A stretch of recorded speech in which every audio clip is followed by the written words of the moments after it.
ನಾವು ಸೂರ್ಯನಂತೆ ಪ್ರಜ್ವಲಿಸಬೇಕೆಂದರೆ ಮೊದಲು ಸೂರ್ಯನಂತೆ ಸುಡಬೇಕು. ಆತ್ಮೀಯ ಸ್ನೇಹಿತರೆ, ಈ ದಿನ ಜಂಬಣ್ಣ ಅಮರಚಿಂತ ಅವರ ರಚನೆಯ ಪುಟ್ಟ ಹಕ್ಕಿ ಪೂರಕ ಪಾಠದ ಪ್ರಶ್ನೋತ್ತರ ನೋಡೋಣ. ಪುಟ್ಟ ಹಕ್ಕಿ ಕವಿ ಪರಿಚಯ. ಕವಿ ಜಂಬಣ್ಣ ಅಮರಚಿಂತ. ಸ್ಥಳ ರಾಯಚೂರು. ಕೃತಿಗಳು ಮುಂಜಾವಿನ ಕೊರಳು, ಅಧೋ ಜಗತ್ತಿನ ಆ ಕಾವ್ಯ, ಮಣ್ಣಲ್ಲಿ ಬಿರಿದ ಅಕ್ಷರ, ಪೆಟ್ರೋಮ್ಯಾಕ್ಸ್ ಹೊತ್ತವರು, ಅಂಕುಶದೊಡ್ಡಿ. ಕೊಟ್ಟಿರುವ ಪ್ರಶ್ನೆಗಳಿಗೆ ಉತ್ತರಿಸಿ.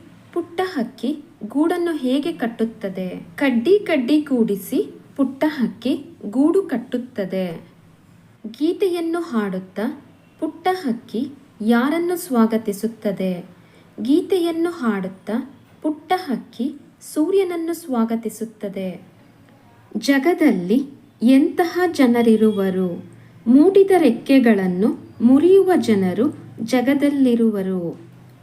ಪುಟ್ಟ ಹಕ್ಕಿ ಜಗದಂಗಳದಲ್ಲಿ ಹೇಗೆ ಹಾರುತ್ತದೆ? ಪುಟ್ಟ ಹಕ್ಕಿ ನಾವೆಷ್ಟೇ ತಡೆಗೋಡೆ ಕಟ್ಟಿದರೂ ಅದಕ್ಕೆ ಅಳುಕದೆ ಜಗದಂಗಳದಲ್ಲಿ ಆ ಮೂಲೆಯಿಂದ ಈ ಮೂಲೆಗೆ ಸದಾ ಹಾರುತ್ತದೆ.